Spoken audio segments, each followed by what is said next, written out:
Hello, world. Welcome to WFHR's Rapids Report, proudly brought to you by Crockett Septic for this August 6th, 2025. I have your host, James, here, trying to figure out what month it is. We are joined by our friends from Wisconsin Rapids Community Media. Big shout out to them. Go ahead and go to YouTube, type into your search bar, Wisconsin Rapids Community Media, and subscribe to their page. And be sure to go there to check out our interview today with our friends over at the Wood County Sheriff's Department. We got our good friend Sean Becker in with us right now. Sean, good to see you. Great to see you, James. Always a pleasure to be here. I am just all tongue-tied today. I was late last night doing auditions and rehearsing all this and directing a play, and I've just been so locked into it. And I apologize to you and the audience and everybody. I got to get my mouth together. I'll have you do all the talking today. How's that sound? I'll try my best, but I'm sure I'll go down the same path as you. I mean, as I did today, I came an hour early because I had it wrong on my calendar. I did something yesterday similar. So, hey, we're all on the same page. We're all doing our best here. I know that you have a number of different places you want to go. Where do you want to start? Hey, football season started yesterday. Yes. All the high schools started practice and everything. And so, good luck to all of the, especially local football teams, high school football teams out there that have, started that official practices. I know some things have changed with the WIA, and it's such a commitment to kids, any sports. It's just a huge commitment, and, obviously football's in my heart, and just wanted to throw that out there, and, wishing Tony Violo the best of luck. Great friend of mine, gave me the opportunity to coach for him for 10 years. And then, good luck to the new coach, Mike Krenz. Got an opportunity to meet him, and he's still giving me the opportunity to coach, on a flexible level. We'll see where that appears for me, but heart's always going to be with Lincoln High School football, and wishing them the best of luck this year, with the season. So I'll be a part. I know that the Back to Badge game is still going to be on the schedule with Marshfield. So that'll be something that'll be definitely that everybody should get the opportunity to go to that game. But again, just wanted to start with that, best of luck to Tony, and best of luck to Mike and the coaching staff as we move forward in the football season. It also means the summer's over. Yeah, that's a quick wake-up call, yeah. Yeah, and, with a lot of the sports now, my nephew, Karsten Herbs, he goes to Spash. Nobody get mad at me. But he plays baseball, and he does the school baseball and then also the club baseball. And they got to travel. He's quite a good athlete.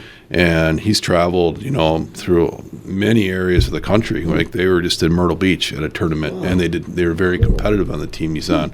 But I bring that up. He just got done with baseball Sunday, and then football starts Tuesday. Yeah. There's one day of summer, and that's just for a multi-sport athlete, it's really tough. And if you see somebody an athlete, no matter what level they're at, playing 3 sports, that says something about that kid. That's my nephew. My brother's son. Mason's amazing. An amazing little kid. Yeah, and I tell him, don't give up on any of them, because that's going to end. Whether it's at the end of high school, or you might get the opportunity to do something in college, play.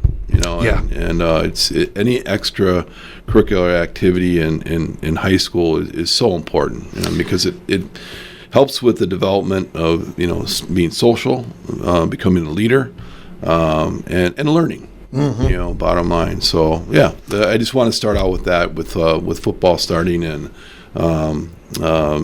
it's kind of exciting for me. Like I said, I'm very appreciative of Coach Krenz giving me that flexibility, because not only with work, because things happen whenever they happen, and then if I can't make it, I can't make it. And plus with Jordan and my grandson, River, he is 2 months today. Oh, awesome. He's getting fat like Grandpa. Mazel tov. Yeah, he's over 10 pounds and doing really well. We'll get to see him tomorrow. They're coming to town. They want to see one of the last aqua skier shows out on the river, and with Jordan's history being part of the team, and now she gets the opportunity to travel with River because he's a little bit older. So When you were touching on sports there, any opportunity to kind of bring it back to this, I always appreciate. In the Midwest, we take sports real serious. We love to win, and it's so vital to us and important to us. Whether you're talking about your pro team or your local teams or your local high school alma mater or something, but I think most sports fans, and the majority of them,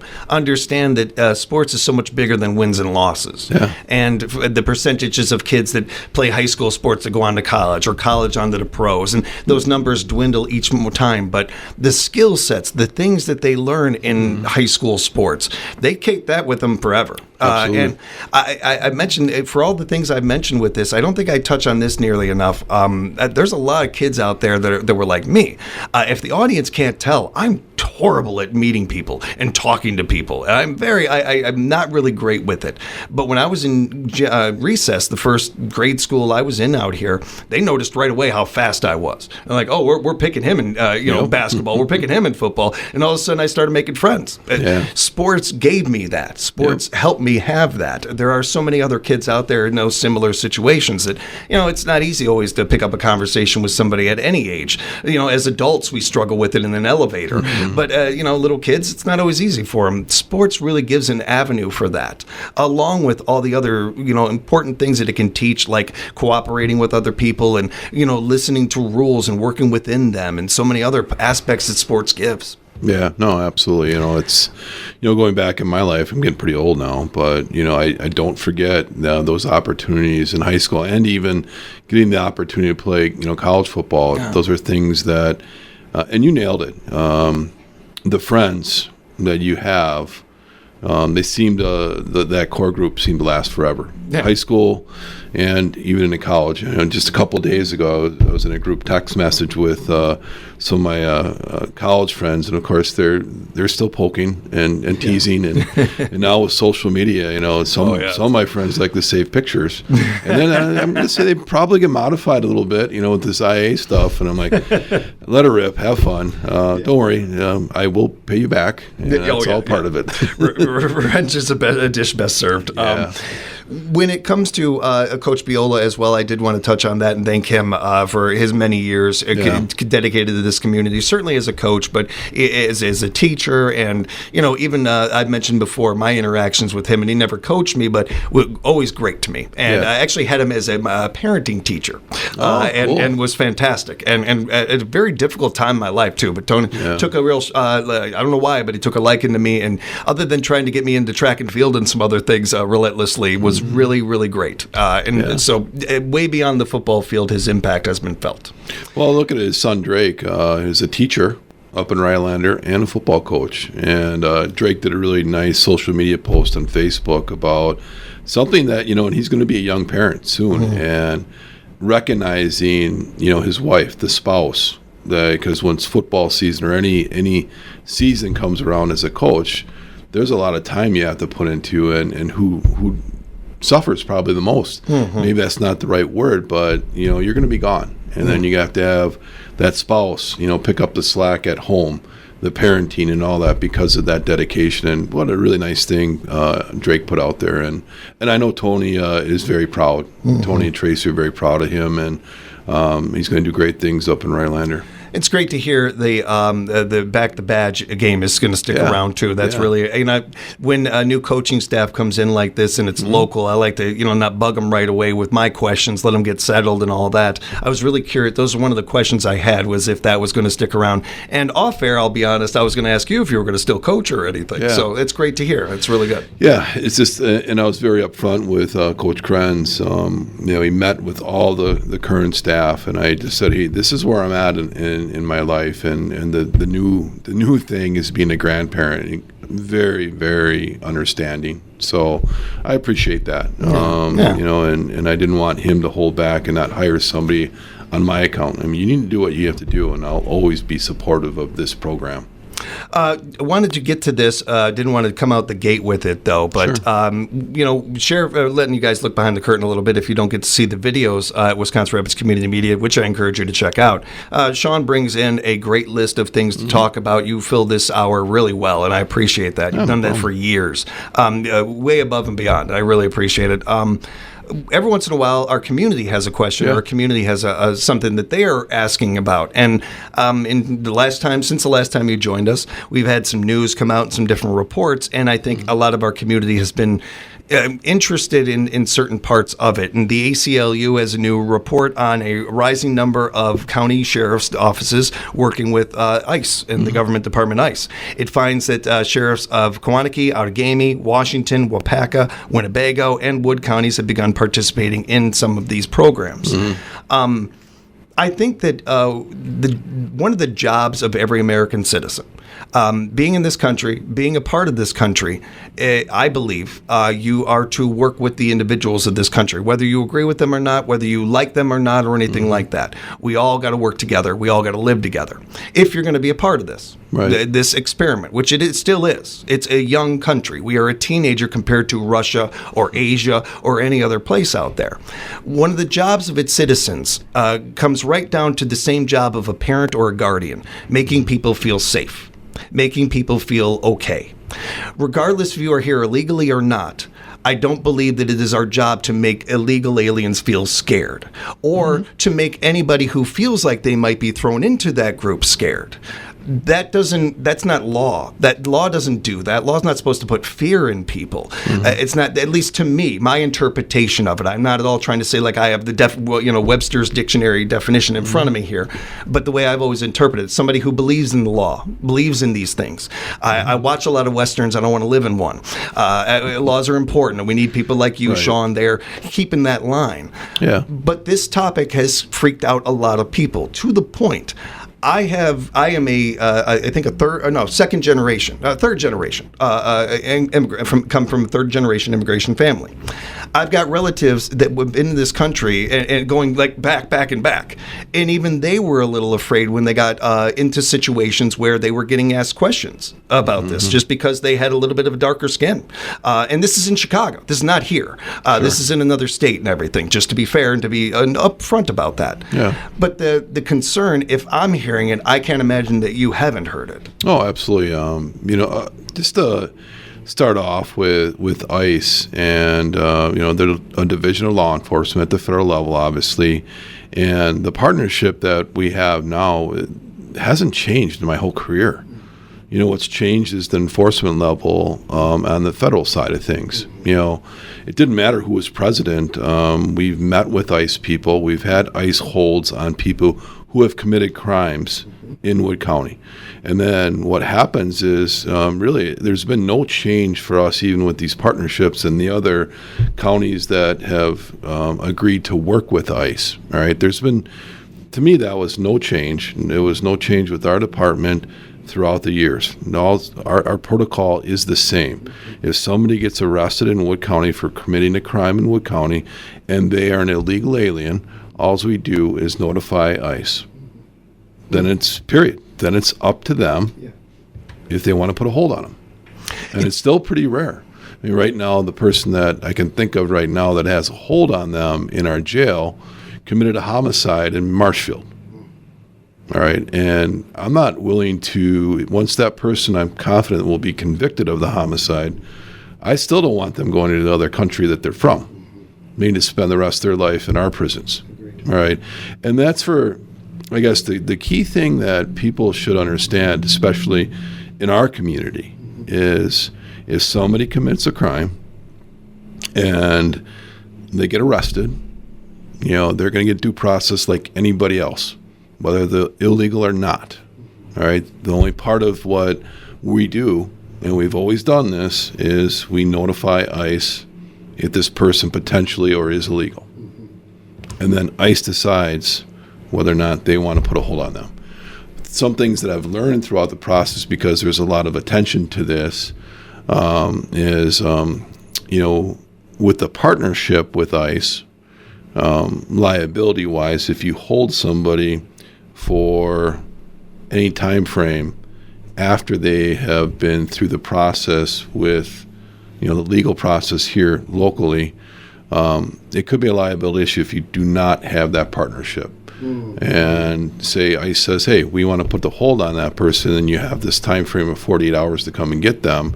Even if you don't have that partnership and you hold them, you could get sued. So I looked at it as, okay, there's somewhat of a liability aspect for the county, or we release them. And I'm going to tell you what, ICE is another law enforcement agency that we've worked with for many, many years.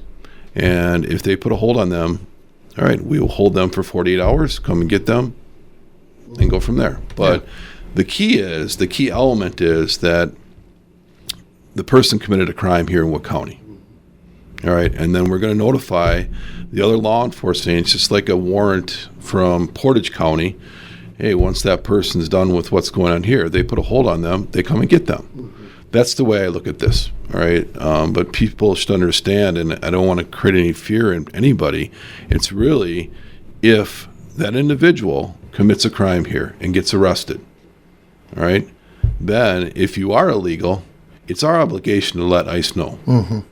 Because, you know what, I'll be honest, if somebody's committing crimes here in Wood County, I don't want them in Wood County. Yeah.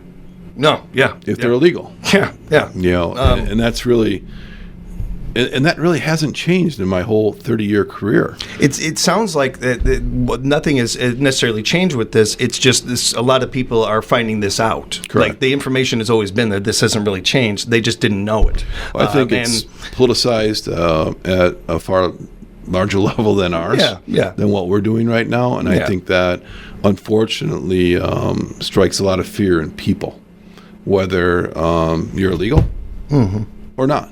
You know, and I understand that, but I want you to know that the sheriff's department, we aren't knocking on doors and checking people's status. We don't have time for it.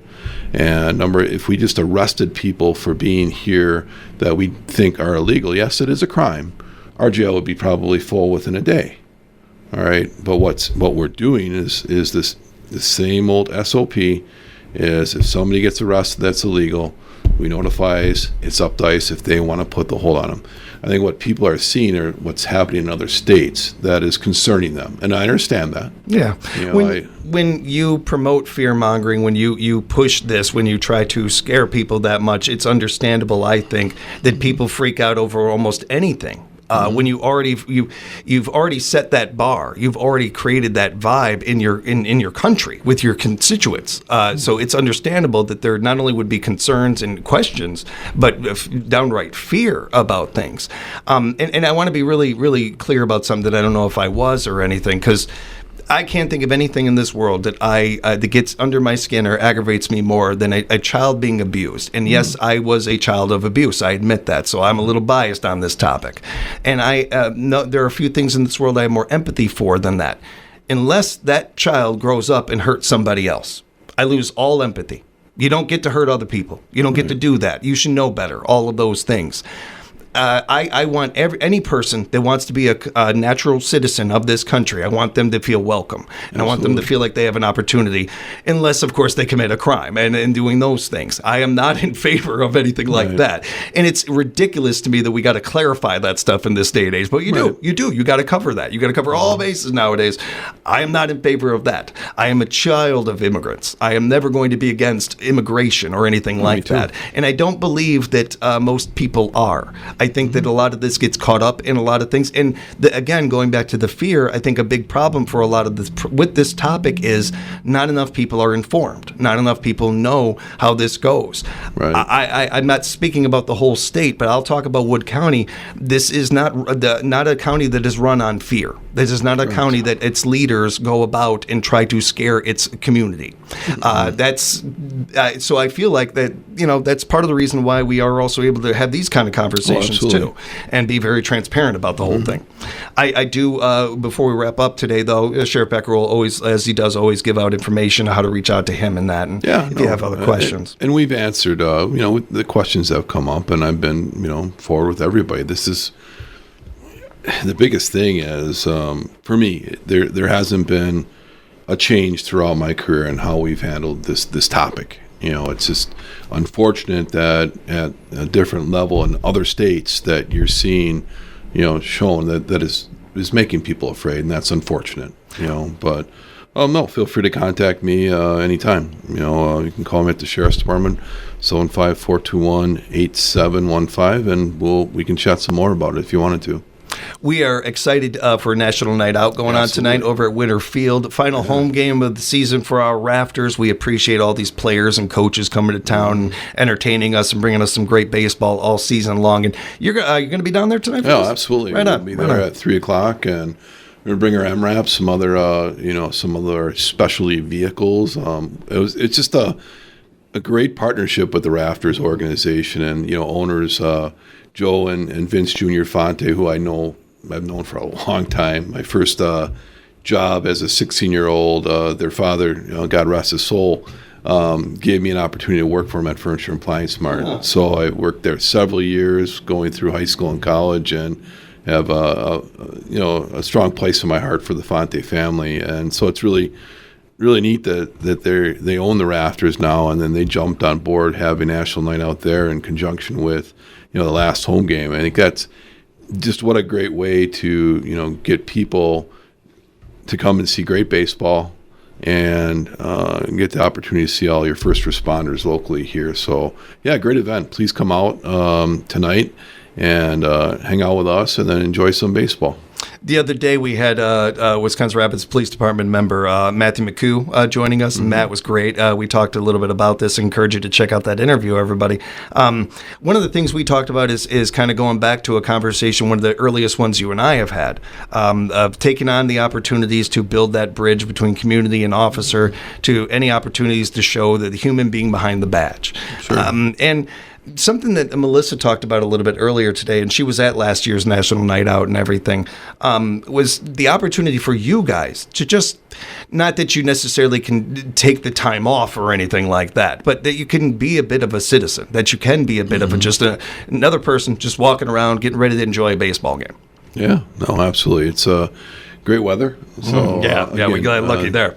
Thank you to the Rafters organization, the Fonte family, for sticking with this and making this an annual event, which I know is just a great thing for our community. And one other thing to bring up about the Rafters organization, they've got a concert coming up this Saturday, and Joe Fonte reached out and said, "Hey, can you at least throw that out?" And I'm like, "Absolutely." I mean, this is a great thing coming up with the glam band. Yeah. Back in the '80s music, man. They got my stuff. They got the teased hair. They got everything. I watched a video of them, man. They really they got it down too. Yeah, they're good. They're talented. Yeah, so that sounds like a great time this coming Saturday, just to continue those community events, and then donating back to I didn't know a ton about they're donating to a really good cause there. Yeah.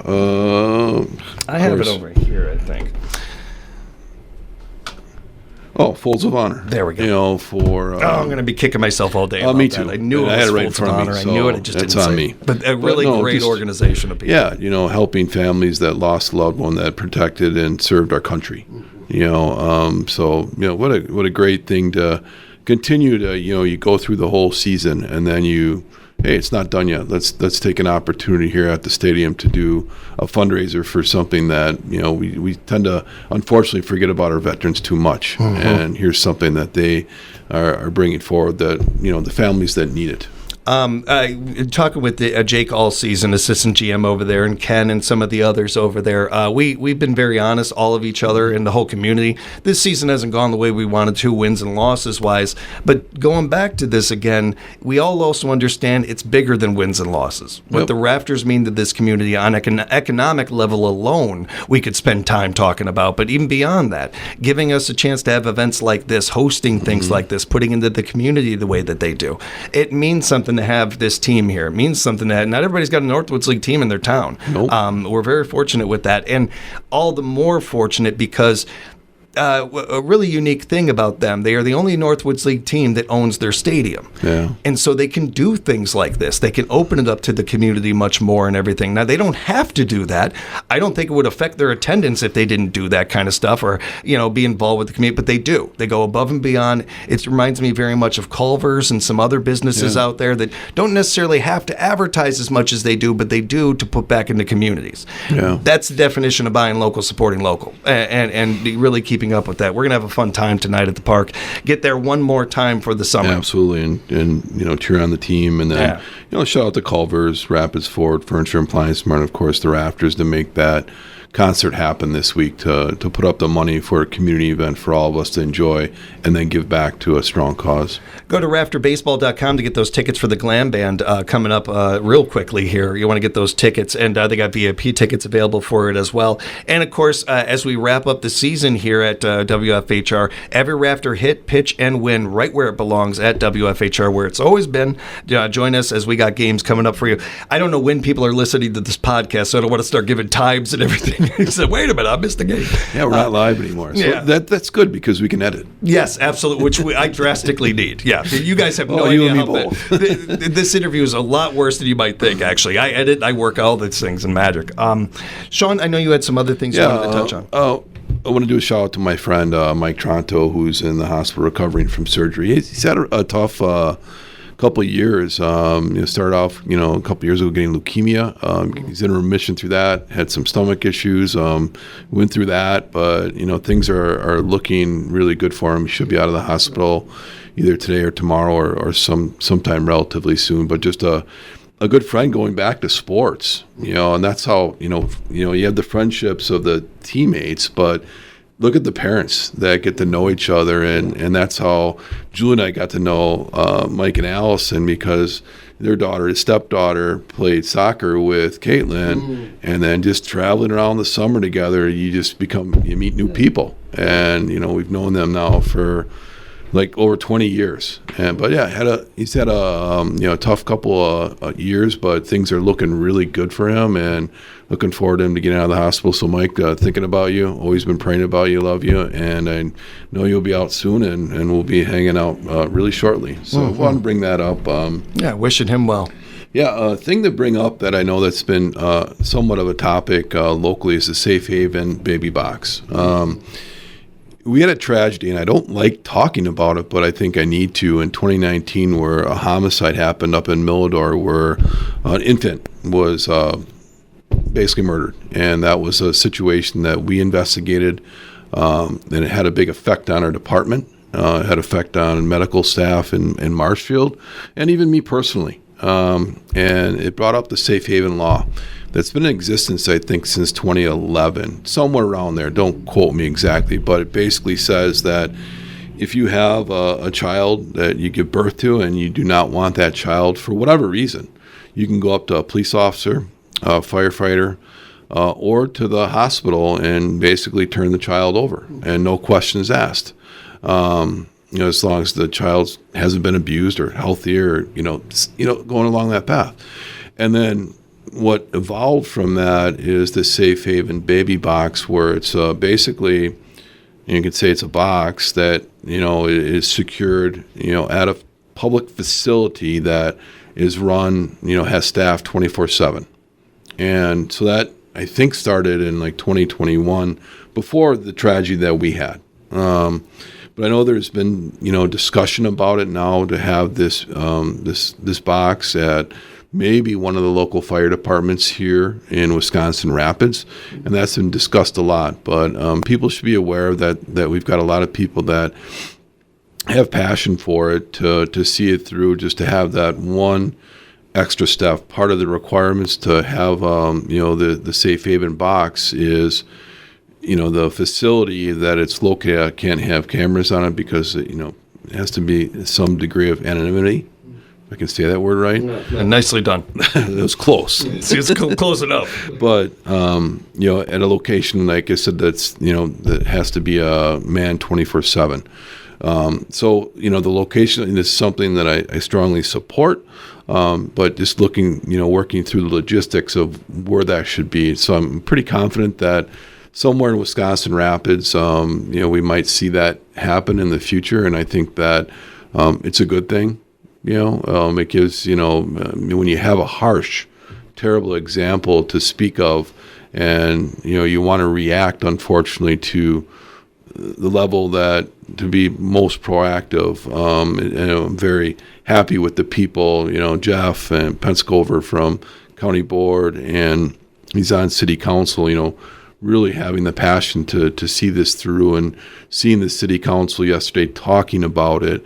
How can we work this out? Maybe it'll be with the fire department, but to see something come through for it means a lot to me personally, just because of what our community and our department went through in 2019. It's something that I'll never forget in my career. I'm not going to talk details, but it's just something that, you have those positive and negative highlights through a career. And that's one of those really tough ones. But the positive is seeing, community members moving forward to push this through. Where can we get this? Just so it's, out there. Do they get used very often? No. But if it gets used once, it's paid for itself. Yeah. Bottom line. When it comes to we cannot stop past tragedies. We cannot prevent. They have happened already. So I think a big part of life is figuring out silver linings, figuring out what can we learn from this. How can we make it from not happening again? That's the definition of what we're talking about right here. And it's not a comfortable topic, but that's all the more reason why I appreciate you willing to bring it up, get into it, and the passion behind it. I feel for you and that staff and the people and the individuals involved in that one from the medical side and everything. All the more, again, reason why to you guys talking about this and bringing awareness to this is important for the rest of us. That's Absolutely. Be on the lookout for that. And here's hoping that it never gets used, of course, like you said. But that's insurance. I'm not trying to be cold about this or be flippant at anything, but that is the definition of insurance. So it's what we're talking about here. Absolutely. Thank you, Sean. Yeah, a couple other things. Hey, the TV show Cops is going to be coming in. I don't know if I brought it up last month or not, but we're going to be doing episodes here in Wood County, primarily in the jail.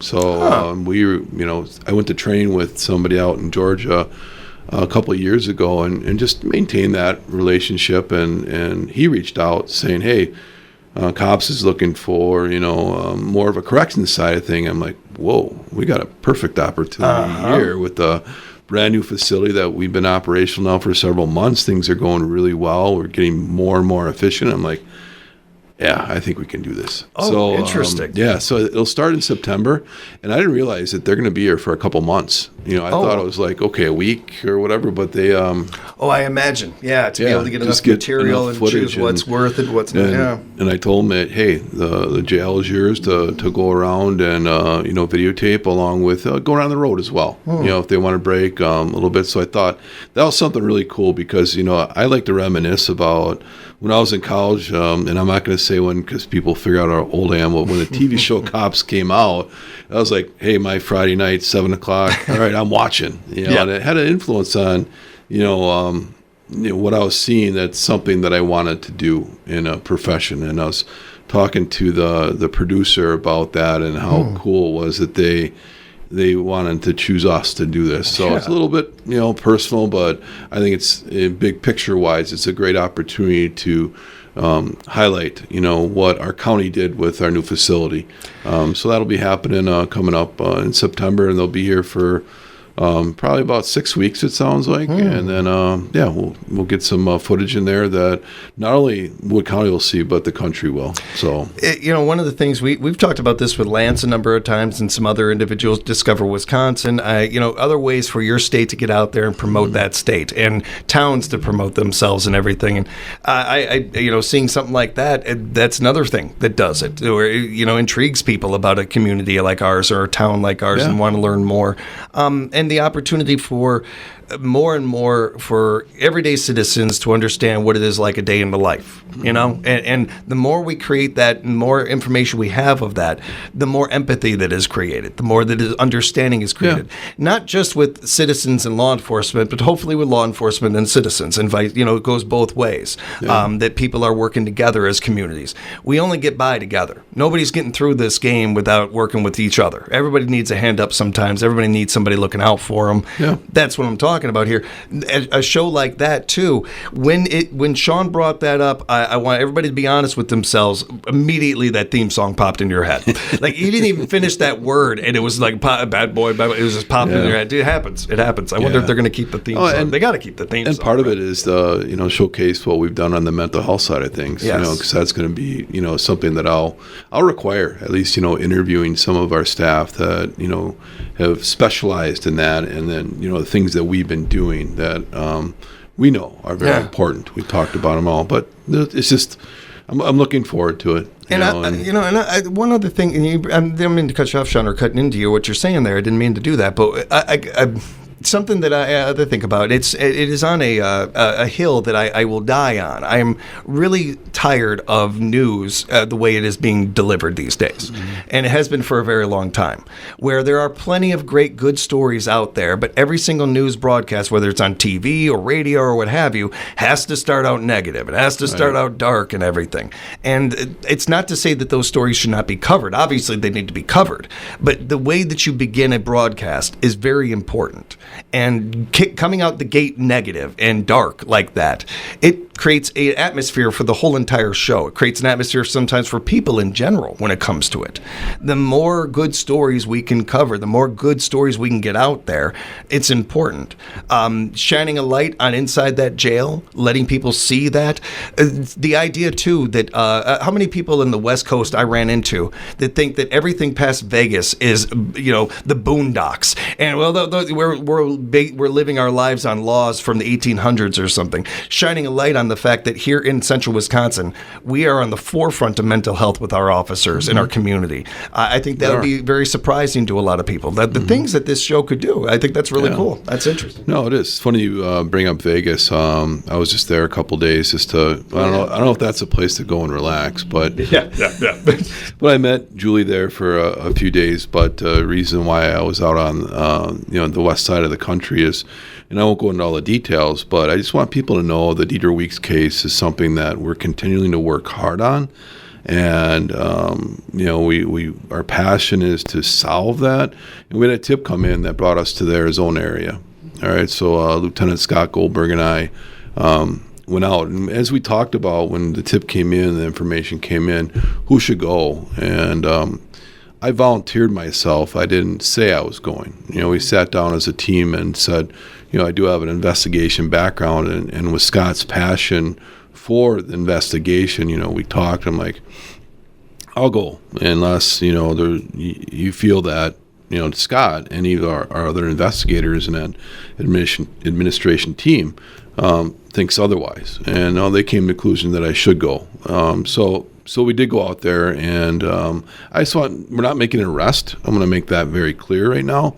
But we did have information that we felt it was necessary to follow up on. And we went out there for a couple days to interview some people, most likely cleared some people. But it's something that is a case that we're working on. It's we have the passion to want to solve it. I can't guarantee that we will or won't. But what the people should know is we're working on it, and we will continue to work on it. Scott is doing a phenomenal job, not only just leading all of our investigators, but on his investigation skills. It's been fun to watch him work, and then to be kind of his sidekick. Awesome. It was it's something. But people, I should know that that's something that somebody knows something, and that's kind of how this information came forward.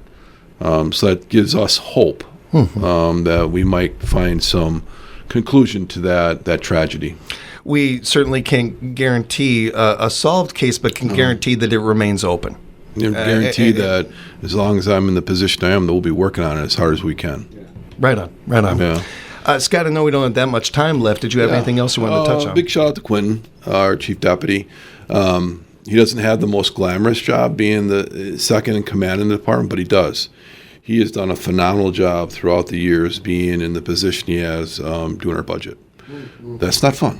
Yeah, I can imagine. But it's extremely important, not only to our department, but to the county and our taxpayers. And he, every year he does a phenomenal job, very open-minded, communicate what are the needs, what can we afford, things like that, and I just want to give him a huge shout out. He also does a lot of our grant writing. We'll sit down and look at things that, hey, what's available? What would be a great fit for our department that we could build upon? Like the stuff that we got through, the Legacy Foundation, COPS grants. We added a drug investigator years ago, and there's two things that he wrote grants for that are huge. One, I'm very confident that we'll probably get this grant. If we don't, we're going to still make something happen. is getting a school resource officer up in Auburndale. People should understand in Wood County, that's ours. That whole school district is the sheriff's department.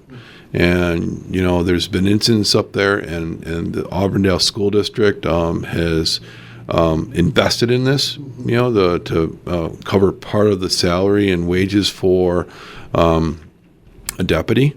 And we put in for a COPS grant to help cover some more of it. We should find out, I would hope, by the end of the month, since the school year is coming. And then, there'll be a commitment from the county. And that's something that Quentin wrote that grant, and I'm confident that we got a great shot at it. And what a great partnership. It's unfortunate it took this long to do this, because the Auburndale School District isn't that small. They've got a pretty good sized population of students and staff there. And there was an incident with a gun there last year that really opened a lot of people's eyes. So I think we've got a great opportunity to move in a partnership to have an SRO there within a month or so. And then we also did a co-responder model. I know that we've got some skin in the game with Wisconsin Rapids Police Department with their they have a social worker they got through a legacy grant. Well, we've got a different grant through the state that's we're going to hire a social worker under the sheriff's department. That's the primary focus will be drug abuse and mental health, because we already know that it's very, very connected. So we got awarded that grant that will cover about 2.5 years of funding. So we'll hire that person, which is exciting to me. I did get questioned, why are you hiring a social worker? Is that to replace a law enforcement officer? I'm like, absolutely not. It's to follow up on what we deal with on those kind of situations and connect people with stakeholders while it's happening, and freeing up our law enforcement officers. Hey, if we've got a welfare check that we initially go to, and it could be drug related or not, we make the scene safe. Our law enforcement, our deputies can leave. The social worker can come in and work with that individual, along with Alicia Bundage, who's our mental health deputy. So it's exciting to me for both of these opportunities. And circling back to Quentin, that has become, he doesn't like to know it. I don't know how much he enjoys writing grants, but he's taken it on, and he's doing a phenomenal job. So a huge shout out for him doing our budget, maintaining the budget every year, and then taking a look at being open-minded on these grant opportunities that could fit our community. And he's just done a phenomenal job. So I want to do a big shout out to him.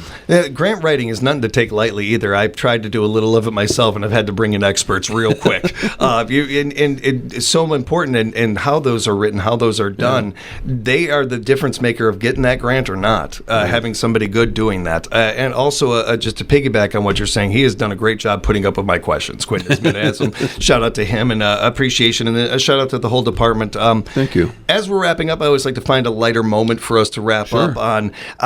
Sheriff's deputies in Florida had an unusual day on the job when they were called in to wrangle an escaped emu.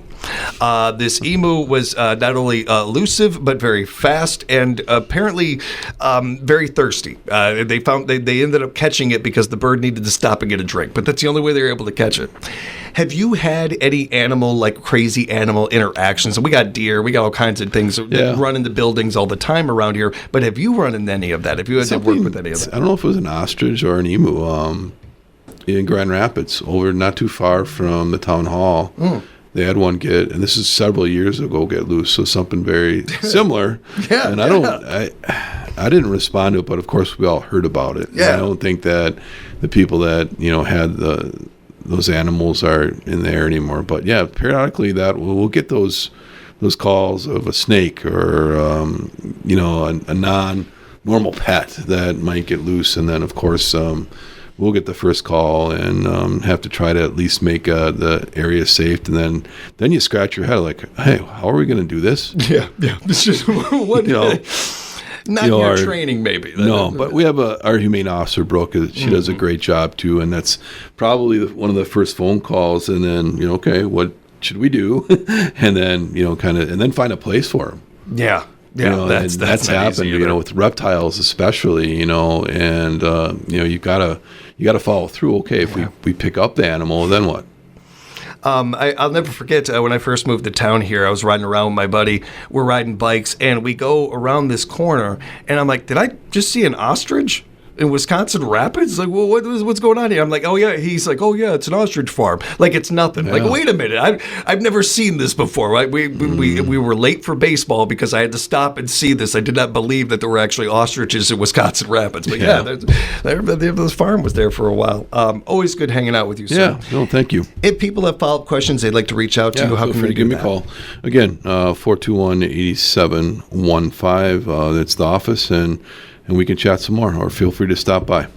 And of course, keep in mind you can go online and check out more information about our Sheriff's Department at woodcountywi.gov. They got a bunch of great sections there on that wonderful website. Head on over there, woodcountywi.gov. And as long as you're pulling up websites, go to YouTube, type into your search bar Wisconsin Rapids Community Media. It should already say that you're subscribed. If you're not subscribed, keep up to date on the great things that they are doing over there. Big thank you to them. And of course, a thank you to you again, Sean. Say hi to the staff over there for us. Will do. Thanks again. Yeah, thank you. You be safe out there. And thank you, everybody, for joining us. We appreciate you. Appreciate our friends at Crockett Septic for another edition of the Rapids Report.